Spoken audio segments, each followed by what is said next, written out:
آج اس کتاب کا تعارف کروانے میں جا رہا ہوں کہ جس کو کسی تعارف کا کچھ بنتا ہی نہیں ہے، کسی محتاج نہیں ہے تعارف کی۔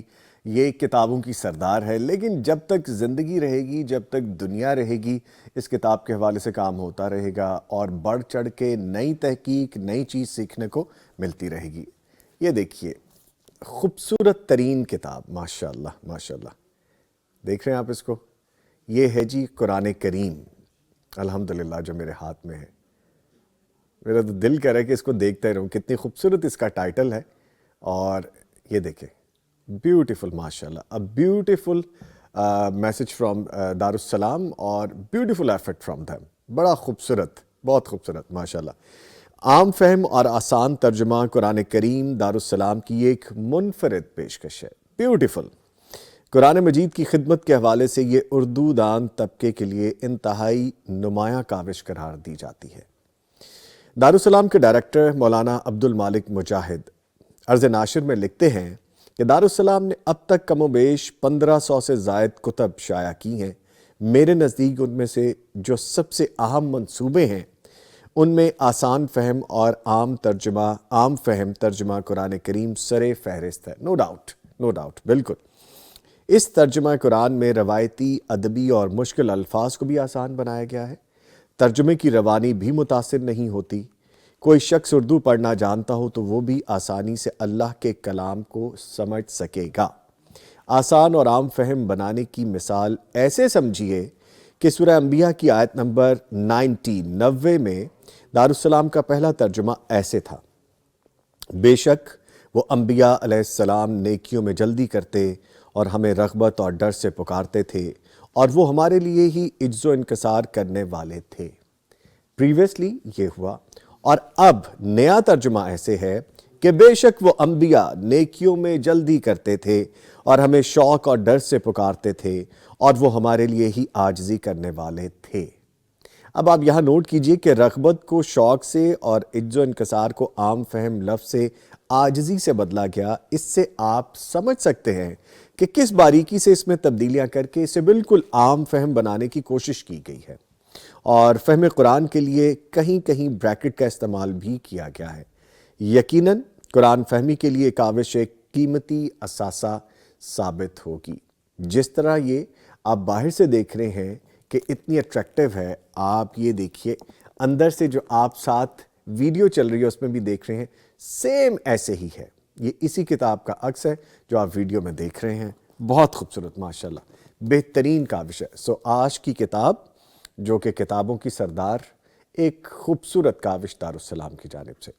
اگر آپ یہ کتاب حاصل کرنا چاہتے ہیں تو دارالسلام جتنے بھی شو رومز ہیں، آؤٹ لیٹس ہیں، وہاں سے آپ کو مل جائے گی، یا darussalam.pk پہ جائیے، آرڈر پلیس کیجئے، انشاءاللہ آن لائن بھی آپ کو حاصل ہو جائے گی۔ آج کی کتاب عام فہم اور آسان ترجمہ قرآن کریم، ماشاءاللہ۔ ٹھیک ہے جی، یہ آج کی کتاب کو نہیں، میں اس کو کھڑا نہیں کروں گا، بلکہ یہ کتاب میں اپنے ساتھ یہاں ہی رکھوں گا، بیکاز اس کو اس طرح رکھنا مجھے مناسب نہیں لگ رہا۔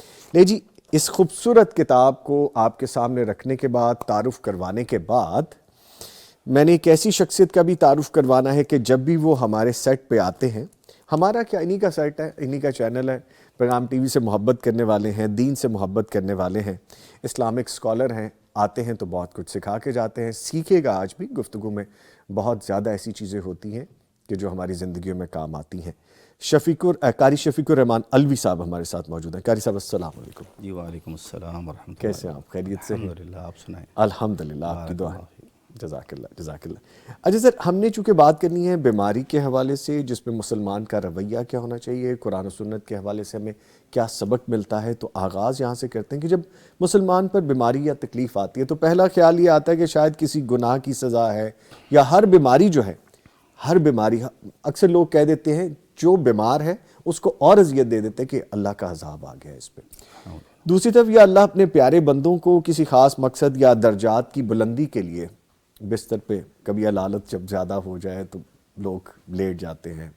ہمیں کیسے پتہ چلے کہ سزا ہے یا امتحان ہے، گناہ ہے، آزمائش ہے؟ بیماری کا فلسفہ اصل میں کیا ہے؟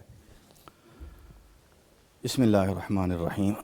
الحمدللہ والصلاة والسلام علی رسول اللہ وعلی آلہ واصحابہ واہل بیتہ ومن والہ، اما بعد۔ بیماری اصل میں یہ دنیا کا جو انسان کے ساتھ معاملات اللہ نے رکھے ہیں ان کا ایک لازمی جزو ہے۔ کوئی بھی انسان ایسا نہیں کہ جس کو کسی نہ کسی آزمائش سے دوچار نہ ہونا پڑے، تو بیماری بھی انہی آزمائشوں میں سے ایک آزمائش ہے۔ ایک ہے جی۔ اب یہ سوال ہے کہ یہ آزمائشیں کیوں آتی ہیں؟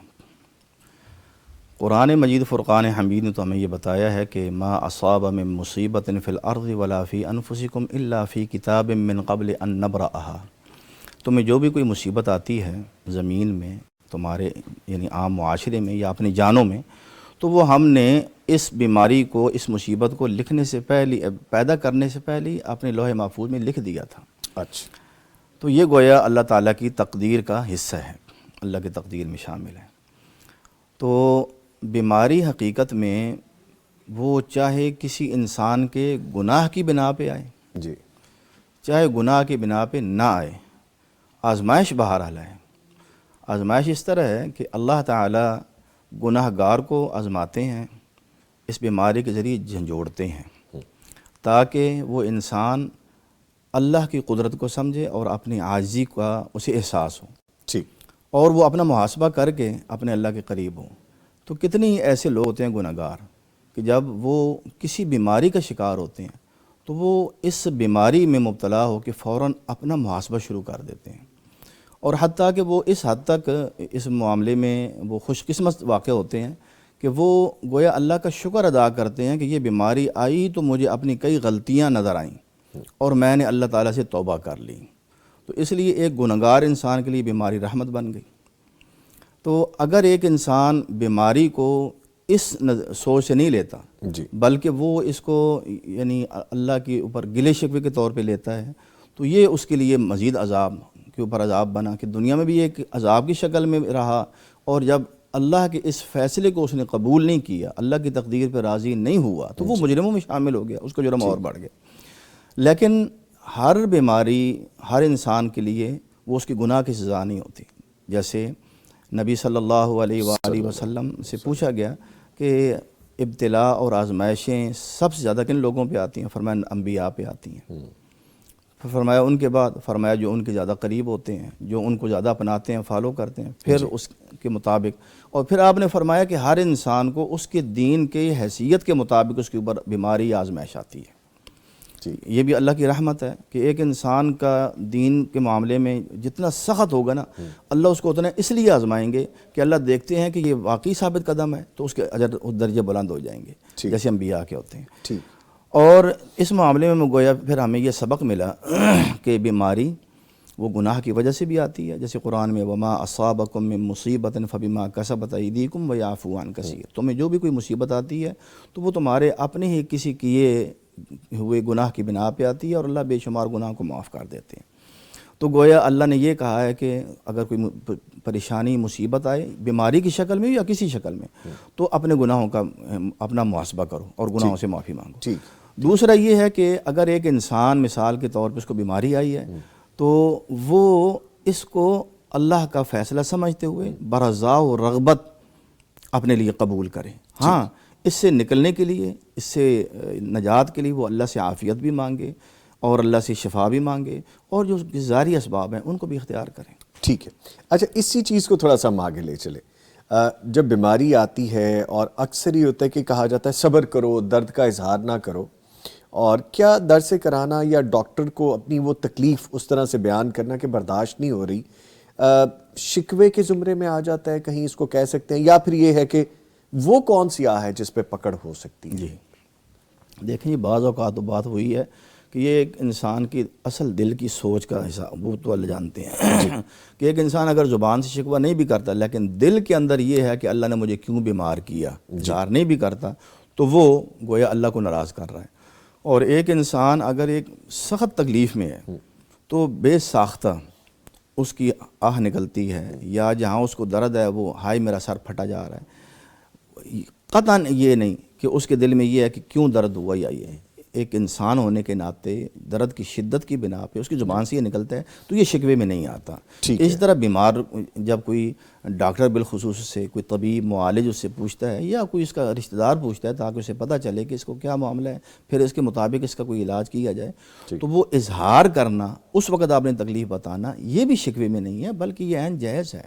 ٹھیک ہے، ایسا کرنا چاہیے. ٹھیک ہے جی ٹھیک ہے. کچھ لوگوں کی عادت ہوتی ہے طبیعتاً ایسے کہ چھوٹی سی بھی تکلیف آئے تو واویلا کرتے ہیں، وہ معاملہ نہیں ہونا جی چاہیے. ایسا نہیں ہونا چاہیے. اگر اس کی لمٹ میں نہیں ہے، برداشت میں نہیں ہے، تو پھر وہ کر سکتا ہے تکلیف کا اس اظہار. کی یعنی مثال واقعہ بھی ہے. نبی صلی اللہ علیہ وسلم، ام المومنین حضرت عائشہ فرماتی ہیں کہ نبی صلی اللہ علیہ وسلم جنازہ پڑھا کے آئے اور یہ آپ کی اس بیماری کے آغاز تھا جو آپ کی آخری بیماری تھی، آخری دن تھے. تو اس وقت میرے سر میں سخت درد تھا، تو میں نے کہا وارأسا، ہائے میرا سر درد سے پھٹا جا رہا ہے. اچھا. آپ نے بل انا وارأسا، تمہارے سر کو درد ہوگا لیکن میرے سر میں سخت درد ہے، شدید درد ہے. یعنی آپ نے بھی بتایا. تو اس سے مراد یہ قطعاً نہیں تھی کہ شکوہ تھا یا کچھ بھی، بلکہ اپنی تکلیف کا بتایا کہ مجھے تکلیف ہے. ٹھیک ہے. اچھا سر، کچھ لوگ ہمارے ارد گرد بھی ہوتے ہیں، آپ نے بھی دیکھا ہوگا، مشاہدہ کیا ہوگا عملی زندگی میں، وہ کہتے ہیں میرا توکل ہے اللہ پہ، میں دوائی نہیں کھاؤں گا، میں ٹھیک ہو جاؤں گا. یہ اسباب نہیں کرنے چاہیے؟ ابھی کچھ دیر پہلے آپ نے ذکر کیا کہ اسباب بھی ہونے چاہیے. فرمائے گا یہ اسکول آف تھاٹ ٹھیک کرنے کی بھی ضرورت ہے. اصل میں دیکھیں جی، یہاں معاملہ تھوڑا سا میں واضح کرنا چاہوں گا. یعنی یہاں شاید ایک انتہا ہو جائے دونوں طرف، جی. کہ بعض لوگ وہ ہیں جو یہ سمجھتے ہیں کہ گویا دوا ہی، علاج ہی اس بیماری کا مداوع ہے. ٹھیک ہے، ٹھیک ہے. کچھ لوگ یہ سمجھتے ہیں کہ دوا یہ ٹھیک نہیں ہے، اس کو نہیں، بلکہ صرف دعا کرنی چاہیے، صرف دعا کرنی. ٹھیک ہے، ٹھیک ہے. لیکن اصل یہ ہے کہ ظاہری اسباب، جس طرح ہم تمام معاملات میں بھوک لگی ہو تو کھانا اللہ ہی سے مانگتے ہیں کیونکہ رزاق وہ ہے. بے شک. لیکن تلاش ہم کرتے ہیں دنیا میں کہ ہم نے معاش ہمارا کیا ہونا چاہیے تاکہ ہم عزت سے عقل حلال اور طیب کھانا کھا سکیں اور دیگر ضروریات ایفرٹ کرتے ہیں اس کے لیے. تو بعین ہی بیماری کی بھی یہی ہے، کیونکہ اللہ کے نبی علیہ الصلوۃ والسلام نے فرمایا ان اللہ لم یضع داء الا وضع له دواء. جی. کہ اللہ نے جو بھی بیماری دنیا میں رکھی ہے اس کا علاج اور اس کی دوا بھی اللہ نے دنیا میں رکھی ہے. اور جب دوا بیماری کے موافق ہو جائے، یعنی جو بیماری ہے اس کے موافق دوا مل جائے، برأ بإذن اللہ، اللہ کے حکم سے وہ ٹھیک ہو جائے. اللہ کے حکم سے. جی بالکل. اب دیکھیں یہاں کہ مشیت اللہ کی ہے، اللہ نے ٹھیک کرنا ہے، تو لہٰذا انسان کو شفا شافی اللہ کو سمجھتے ہوئے دنیا کے اسباب کو اختیار کرنا، یہ بالکل عین شریعت نے یہ کہا ہے. بلکہ نبی صلی اللہ علیہ وسلم بعض بیماروں کو خود دوا تجویز کیا کرتے تھے. جی. کہ آپ ایک بیمار، آپ کے ایک انسان آئے، اس نے کہا میرے بھائی کا پیٹ بہت لوز ہو گیا ہے، تو آپ میں اس کو شہد پلاؤں. اس نے جا کے شہد پلایا تو تھوڑے دیر بعد آیا، کہنے لگا کہ میں نے شہد پلایا لیکن اس کی زیادہ پیچیدگی بڑھ گئی ہے، تو آپ نے فرمایا اس کو اور شہد پلاؤ اور پلاؤ. تو اس طرح جب تیسری مرتبہ آیا تو پھر آپ نے فرمایا اللہ نے اس کو شہد ہی پلاؤ، اللہ نے سچ کہا ہے تیرے بھائی کا پیٹ جھوٹا ہے، یعنی اس کے اندر خرابی ابھی ہے. تو پھر جب اسے پھر جا کے چوتھی مرتبہ پلایا تو وہ ٹھیک ہو گیا، کیونکہ اندر اس کے صفرا تھا، وہ شاید مسلسل پلانے سے وہ سارا خارج ہو گیا اور پھر وہ ٹھیک ہو گیا اللہ کے فضل سے. تو اس طرح نبی علیہ الصلوۃ والسلام نے فرمایا کہ یہ جو کلونجی ہے، حبۃ السوداء، اس میں اللہ نے ہر بیماری کا علاج رکھا ہے سوائے موت کے. تو یہ اللہ کے نبی علیہ الصلوۃ والسلام کی بالخصوص طب نبوی کے عنوان کے اوپر بڑی کتابیں لکھی گئی ہیں. ٹھیک ٹھیک ہے. اچھا جیسے ابھی سر نے فرمایا نا، اس بات کو تھوڑا لیبریٹ اس طرح سے بھی کر لیں، جو کچھ لوگوں کا ہوتا ہے خاص طور پہ کہ جی میں دم کروا لوں گا، میں دوائی نہیں کھاؤں گا. یہ ایک ہاف پارٹ، آپ دم بھی کروائیں، آپ اللہ پہ توکل بھی رکھیں، لیکن اسباب بھی، علاج بھی کریں، میڈیسن بھی لیں، دوا بھی کھائیں. ایسے ہی ہے سر؟ نہیں، میں اس میں تھوڑی سی پلیز پلیز پلیز فرمائیے.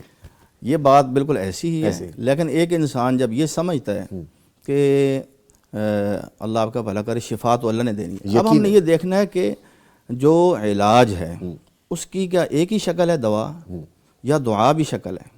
یس، یہ بات دیکھنی. بالکل بالکل. تو ہم یعنی اللہ رب العالمین نے قرآن کو شفا کہا ہے، وَنُنَزِّلُ مِنَ الْقُرْآنِ مَا هُوَ شِفَاءٌ وَرَحْمَةٌ لِّلْمُؤْمِنِينَ.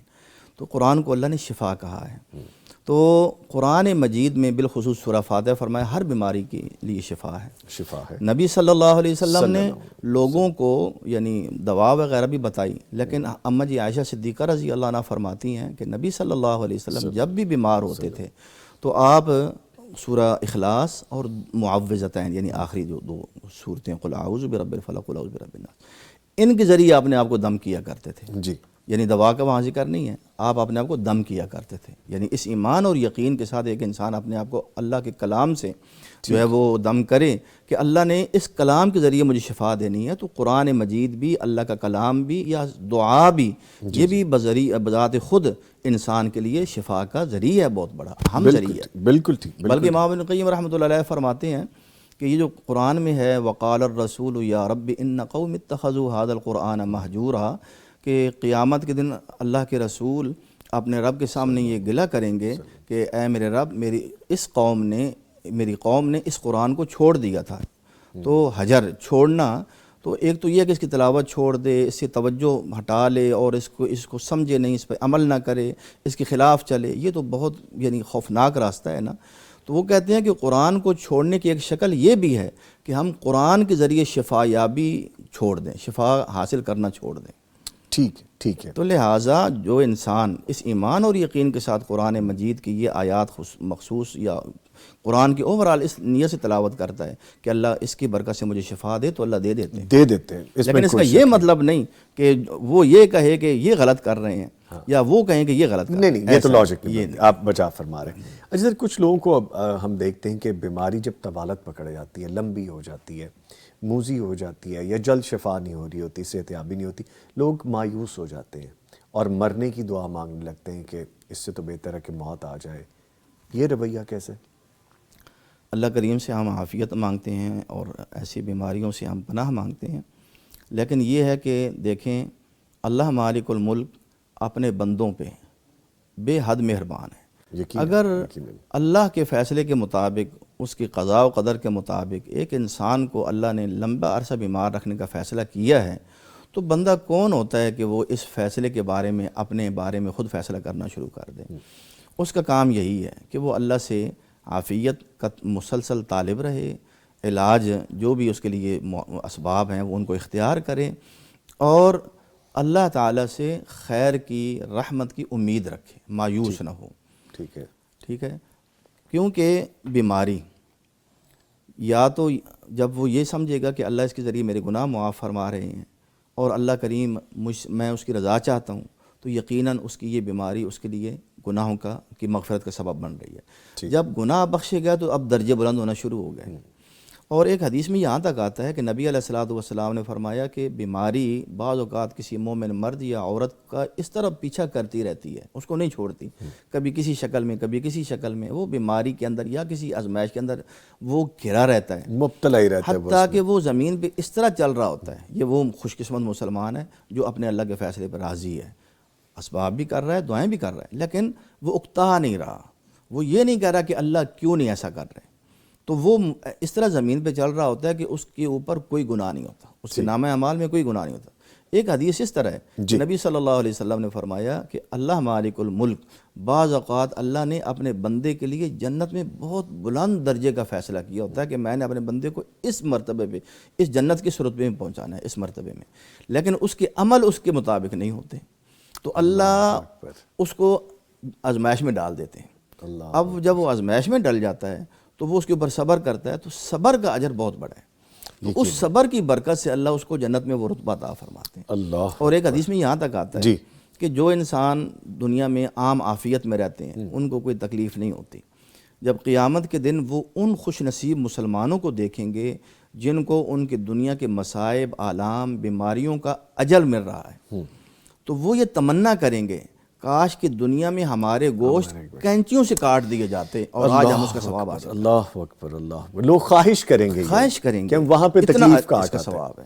اللہ، تو لہٰذا موت کی تمنا نہیں کرنی چاہیے، اور اللہ کے نبی نے بھی فرمایا لا یتمنین احدکم الموت لضر نزل بہ، تم میں سے کوئی انسان کسی بیماری کی وجہ سے موت کی تمنا نہ کرے، جو بیماری جس نے اس کو گھیرا ہوا ہے۔ اگر اس نے دعا کرنی ہی ہے تو پھر یہ نہ کہے کہ یا اللہ مجھے مار دے، بلکہ یہ کہ اللہم احینی ما کانت الحیات خیر لی وتوفنی اذا کانت الوفات خیر لی، جی اللہم احینی، اے اللہ مجھے زندہ رکھ، ما کانت الحیات خیر لی، جب تک زندہ رہنا میرے حق میں بہتر ہے، ٹھیک. اور جب موت میرے لیے بہتر ہو تو پھر اس وقت مجھے مار دینا، مجھے اپنے پاس بلا لینا، یہ نہیں کہ یا اللہ مجھے اپنے پاس بلا لے. یہ ہاں اتنی تکلیف مل رہی ہے مجھے، اس سے تو بہتر موت ہے. خباب بن یہ ارد نہیں رضی کہنا اللہ چاہیے. عنہ نبی علیہ السلام کے بڑے عظیم صحابہ میں سے ہیں، سابقون الاولون میں سے. ان کو اسلام کی پاداش میں مکہ کے کافروں نے بڑے ظلم و ستم ان کے اوپر ڈھائے تھے. تو وہ زندگی کے آخری یعنی حصے میں عمر میں وہ بیمار، ان کو پیٹ کی بیماری تھی. تو تمام جب علاج ہوئے تو آخری پھر علاج ہوتا تھا داغنا، لوہا گرم کر کے نا متصل ایسے کو داغا جاتا تھا. اچھا. تو 7 جگہوں پہ انہوں نے پیٹ دغوایا ہوا تھا. تو کچھ لوگ ان کی تیمارداری کے لیے گئے تو فرمانے لگے کہ اگر نبی صلی اللہ علیہ وسلم نے موت کی تمنا کرنے سے نہ روکا ہوتا تو میں اللہ سے موت کی دعا کرتا. یعنی اتنی اذیت تھی لیکن میں موت کی دعا نہیں کرتا، کہ میں نے اپنے یہ 7 جگہ مجھے دگوانا پڑا ہے لیکن پھر بھی میں اللہ کے فیصلے پہ راضی ہوں. اللہ اکبر، اللہ اکبر. ٹھیک ہے، بہت اچھا میسیج ہے یہ، اور ہمیں سیکھنے کو یہی بات ملتی کہ صبر ہے یہاں پہ بھی. اچھا سر، ایک عمومی رویہ یہ بھی ہے، اگر آپ بیمار ہیں، جسمانی بیماری ہو گئی ہے سوسائٹی میں، ہم فوری کہتے ہیں نظر بد ہو گئی ہے جی، یا یہ کہتے ہیں کہ جی جادو ہو گیا، ہم جلدی ڈاکٹر کے پاس نہیں جاتے، ہم جسمانی علاج کی طرف نہیں جاتے. اس حوالے سے فرمائیے. اس حوالے سے یہی بات جو ہم پہلے یعنی کر رہے ہیں اسی تسلسل میں، جی جی جی. ظاہر بات ہے کہ جب بھی کوئی بیماری اور تکلیف ہو، نمبر 1 اس کا ایک تو روحانی علاج یہی ہے کہ ہم ان آیات اور ان مسنون دعاؤں کو پڑھیں، خود پڑھیں اور اللہ سے دعا بھی کریں اور اپنے آپ کو دم بھی کریں. نمبر 2 ہم ڈاکٹر کے پاس بھی جائیں، معالج کے پاس بھی جائیں، بیماری کی تشخیص ہو تاکہ اس کے مطابق علاج ہو، نہ یہ کہ ہم ان چکروں میں پڑے رہیں اور بیماری جو اپنے اندر وہ طول پکڑتی رہے اور ایک ہم خطرناک حد تک پہنچ جائیں. لیکن اس کے ساتھ ساتھ میں یہ ضرور کہوں گا کہ یہ لوگ جو یہ کہتے ہیں نا کہ مجھے نظر لگ گئی ہے یا کسی نے جادو کر دیا، تو اس کے بجائے کہ ہم یہ ملبہ دوسروں پہ ڈالیں، اپنا محاسبہ کریں. اس سلسلے میں واقعات تو کچھ ہیں، میں ایک واقعہ آپ کو سناؤں گا. Please please. عرب کے بہت مشہور عالم ہیں ڈاکٹر محمد بن عبد الرحمن عریفی، اور ہمارے مکتبہ دارالسلام ہمارے عبدالمجید مجاہد صاحب نے ان کی بکس بھی وہ ٹرانسلیٹ کی ہیں عربی سے اردو میں.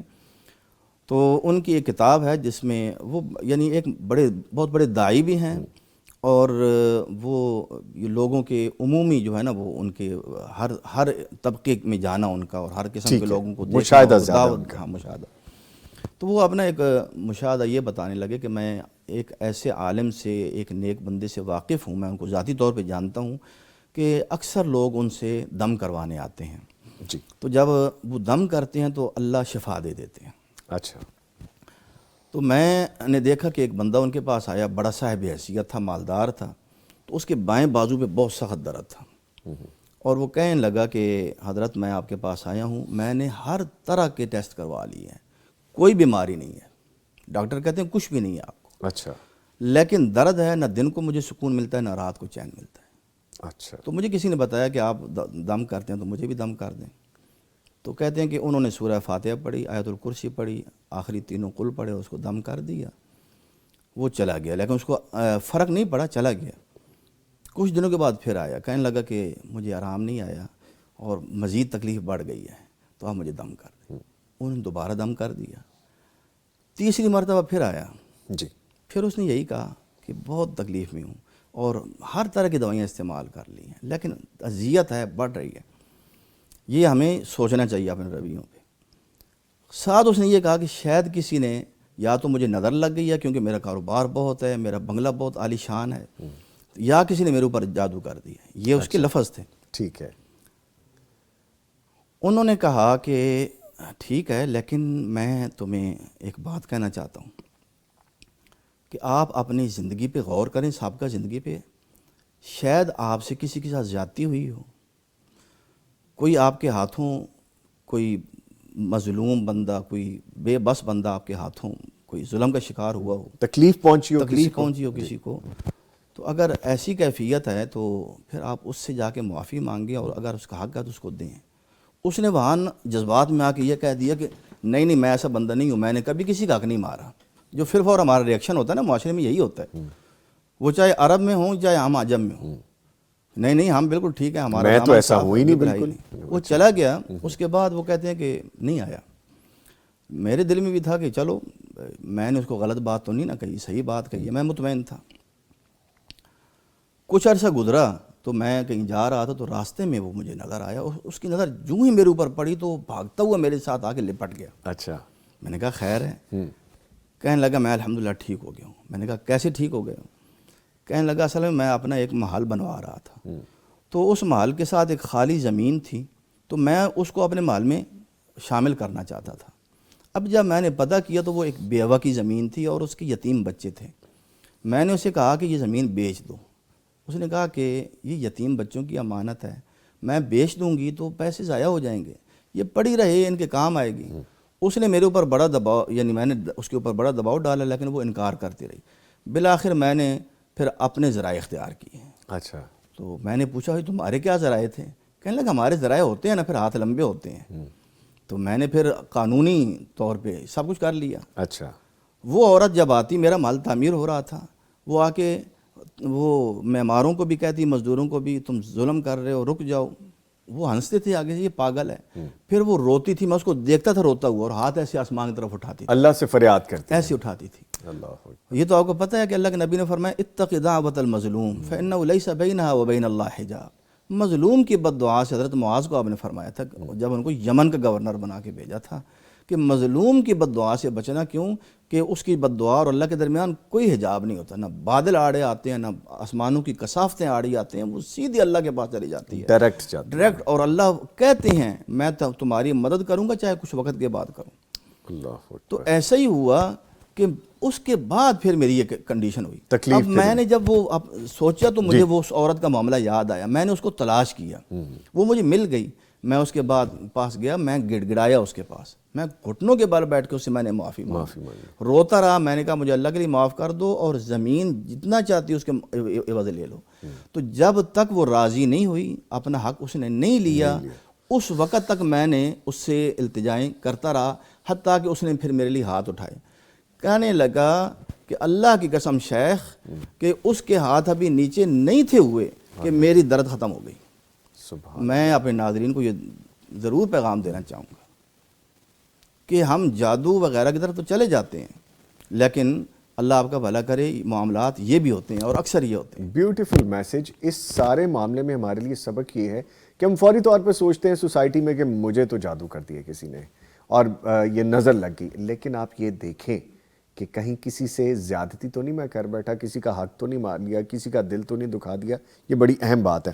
اچھا سر، بیمار کے ساتھ ساتھ جو بیمار کی عیادت کرنے والے ہوتے ہیں، خدمت کرنے والے ہوتے ہیں، بیماری جب لمبی ہو جاتی ہے تو وہ بھی چڑچڑے ہو جاتے ہیں، یہ تو بیمار بستر پہ پڑ گیا یا پڑ گئی ہے، اب ہمیں ہی سارے کام کرنے پڑتے ہیں۔ کچھ لوگ وہ بھی بڑا عجیب سا رویہ اختیار کر لیتے ہیں اس بیمار کے ساتھ۔ تو فرمائیے گا کہ ان لوگوں کو جو خدمت گزار ہیں وہ بوجھ سمجھنا شروع کر دیتے ہیں، ان کے لیے اللہ تعالیٰ کی طرف سے کوئی نوید ہے؟ نوید تو بہت زیادہ ہے۔ دیکھیں کہ حدیث میں آتا ہے من نفس عن مؤمن کربۃ نفس اللہ عنہ کربۃ من کرب یوم القیامہ یا من کرب الدنیا والآخرہ من یسر علی معسر یسر اللہ علیہ فی الدنیا والآخرہ۔ جو کسی تنگ دست یا عسر مشکل میں پھنسے ہوئے انسان کے لیے آسانی کرتا ہے، اللہ دنیا اور آخرت میں اس کے لیے آسانیاں کرتے ہیں۔ جو کسی مصیبت میں پھنسے ہوئے کہ مصیبت کو دور کرنے میں لگا ہوا ہوتا ہے تو اللہ تعالیٰ دنیا اور آخرت کی مصیبتیں اس کی دور کرتے ہیں۔ واللہ فی عون العبد ما کان العبد فی عون اخیہ۔ جب تک بندہ اپنے بھائی کی مدد میں ہوتا ہے اللہ اس کی مدد کر رہے ہوتے ہیں۔ اب یہ بندہ ایک مسلمان مجبور مرد یا عورت کی، یا اس کا رشتہ دار ہے یا غیر رشتہ دار ہے، کوئی بھی ہے، ایک انسان ہونے کے ناطے جب کر رہا ہے تو کیا اللہ رب العالمین اس کے معاملات آسان نہیں کریں گے؟ کیا اس کی دنیا اور آخرت، وہ اپنی دنیا اور آخرت بنا نہیں رہا ایک انسان کے ساتھ مستقل جو ہے وہ اس میں مصروف ہو کے؟ جی۔ تو گویا اس نے اپنے معاملے، جب اس کے معاملے اللہ نے اپنے ذمے لے لیے تو وہ اپنے معاملے بذات خود صحیح حل کر سکتا ہے یا اللہ حل کر سکتا ہے؟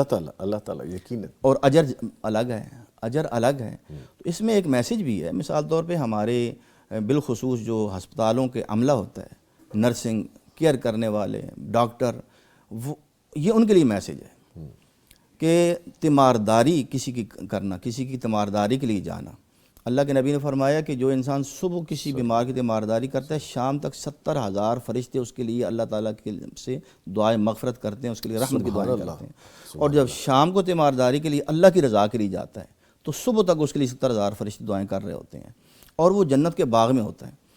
تو یہ انسان کم از کم یہ سوچے کہ میں جب جا رہا ہوں مریضوں کا حال پوچھنا ہے تو یہ تیمارداری کی نیت سے جا رہا ہوں، ان کے لیے اچھے بول بھی میں بولوں، نہیں ہے کہ میں اپنا وہ سپاٹ رویہ رکھوں اور اس طرح، بلکہ اس سے اجر بھی کمائے. دنیا تو اس نے لینی ہے جو اس کے مقدر میں ہے، جو اس نے اپنے معاوضے رکھے ہوئے ہیں. اس طرح جو کیئر کرنے والے ہیں ان کو بھی ان کے اپنے دلوں کو نرم کرنا چاہیے، کیونکہ وہ اس ماحول میں رہ کے نا تو ان کے دلوں میں سختی آ جاتی ہے. وہ کہتے ہیں ہمارے پاس اسی طرح کے آتے ہیں تو لہٰذا میں نہیں، اپنی آخرت بھی بناؤ، دنیا بھی سنبھالو. اچھا، جو ابھی سر نے فرمایا نا، یہ میرا عملی مشاہدہ ہے سر. آپ کسی کی خدمت کرتے ہیں، بے لوس کرتے ہیں، نہ دن دیکھتے ہیں نہ رات دیکھتے ہیں، نہ سورج گرمی دھوپ، آپ کو اللہ تعالیٰ اجر دیتے ہیں. اس دنیا میں بھی آپ دیکھ کے جاتے ہیں، آپ کو اللہ تعالیٰ ایسے نوازتے ہیں. سو اس طرح سے نہیں کرنا چاہیے کہ آپ کو کوئی ایسا شخص مل گیا جس کی آپ کو عیادت کرنی ہے، خدمت گزاری کرنی ہے، یار یہ تو میرے گلے ہی پڑ گئے ہیں، یہ ایسے نہیں کرنا چاہیے. اچھا سر، ایک چیز اور بھی ہے کہ جب لوگ بیمار ہو جاتے ہیں، اچھے خاصے نمازی ہوتے ہیں، مساجد میں جا کے نماز پڑھنے والے ہوتے ہیں، قرآن کریم کی تلاوت کرنے والے ہوتے ہیں، سم ہاؤ پاکی ناپاکی کا ایشو آ جاتا ہے، وہ باقاعدہ نماز تک چھوڑ دیتے ہیں سر. دیکھیں یہ بھی بہت بڑی آزمائش ہے. اس موقع پہ تو اللہ کو کثرت سے یاد کرنا چاہیے. اور اللہ اتنا رحیم اور مہربان ہے کہ وہ نماز جو اتنی طہارت کے متقاضی ہے کہ اگر ایک قطرہ بھی آپ کے جسم میں لگا ہوا تو نماز نہیں ہوتی، تو اللہ نے اتنی آسانی کی ہے، فَاتَّقُوا اللَّهَ مَا اسْتَطَعْتُمْ، جتنی استطاعت ہے اللہ سے ڈرو. اس کا مطلب یہ ہے کہ اللہ کے حکموں کو اپنی استطاعت کے مطابق پورے کرتے رہو. ایک انسان ہے، وہ اس کو پیشاب کا عارضہ ہے، بستر پہ لیٹا ہوا ہے، اس کو نالی لگی ہوئی ہے، وہ تیمم کرے، اگر تیمم کر سکتا ہے اس کو تیمم کروایا جائے اور وہ لیٹ کے نماز پڑھے. اللہ کے نبی نے فرمایا کھڑے ہو کے نماز پڑھو، ہمت نہ ہو بیٹھ کے پڑھو، ہمت نہ ہو لیٹ کے پڑھو، حتیٰ کہ اشارے سے پڑھ لو. تو لہٰذا کسی بھی حالت میں کوئی عذر نہ اپنے آپ کو جو ہے نا کوئی جواز نہ بنائے نماز چھوڑنے کا. جس کیفیت میں بھی ہیں اسی کیفیت میں تیمم کر کے، اگر تیمم کی بھی ہمت نہیں ہے تو اللہ تعالیٰ کے حضور جس کیفیت میں نماز کی نیت کر کے نماز جو ہے پڑھ لیں. اور اگر 5 وقت نمازیں الگ الگ اہتمام کرنا، اس کی ذہنی کنڈیشن جسمانی ایسی ہے کہ وہ جسم پہ بوجھ ہے اور سب کچھ، وہ 2 نمازیں اکٹھی کر لے، ظہر عصر کی اکٹھی کر لے، وہ صرف فرائض ادا کر لے، لیکن اللہ کے ذکر سے، اللہ کی عبادت سے غافل نہ ہو، شیطان کو اپنے اوپر سوار نہ ہونے دے، بلکہ اللہ کی رحمت جو ہے نا اس کے ذریعے اور زیادہ نازل ہوگی کہ یہ دیکھو میرا بندہ، یہ اس کو میں نے بیمار کیا ہے، وہ یہ میری قید میں ہے. تو یہ جس طرح سنوار کے عمل کرتا تھا نا پہلے، تو فرشتوں کو کہا جاتا ہے کہ اس کے نامہ اعمال میں اسی طرح عمل لکھتے رہو جب تک کہ میں اس کو ٹھیک نہ کر دوں. بڑا خوبصورت میسیج ہے یہ کہ کوئی عذر نہ رکھیں پاکی ناپاکی کا. اللہ تعالیٰ نے سہولت دی ہوئی ہے، ہمیں اجازت ملی ہوئی ہے. سو اس ابہام کو اپنے ذہن میں اتنا پختہ نہ کریں کہ اگر ایسا کوئی معاملہ آ گیا، وقتی طور پہ آیا یا کسی پہ کوئی امتحان آ گیا، تو اللہ تعالیٰ کے حضور ضرور حاضر ہو. سر میں بہت شکریہ ادا کروں گا، آپ ہمارے ساتھ موجود رہے. جی آپ کو بھی شکریہ بہت بہت سر، محبت ہے آپ کی، اور وہ آپ کا گلہ میرے ساتھ نوٹ ہو گیا، لیکن میں حاضری ضرور دوں گا sir. Thank you very much, thank you. وہ میرا ان کا ایک محبت والا علیحدہ سے معاملہ ہے، وہ میں آپ کو نہیں بتا سکتا، لیکن یہ محبتیں دین کے حوالے سے، خیر کے حوالے سے. سو ایسے قداور لوگ جب آپ سے محبت کا اظہار کرتے ہیں تو آپ کو 2 گنا آگے سے محبت ریٹرن کرنی چاہیے. تھینک یو ویری مچ سر. لیں جی، ہم نے بات کی ہے بیماری میں مسلمان کے رویے کے حوالے سے، لیکن اگلے سیگمنٹ میں جب میں آؤں گا تو کینسر سے آگاہی کے حوالے سے بھی ہم نے بات کرنی ہے، علاج کے حوالے سے بھی بات کرنی ہے، پریکاشن کے حوالے سے بھی کرنی ہے، اور پھر ہمارا رویہ کیا ہونا چاہیے. ملتے ہیں ایک بریک کے بعد.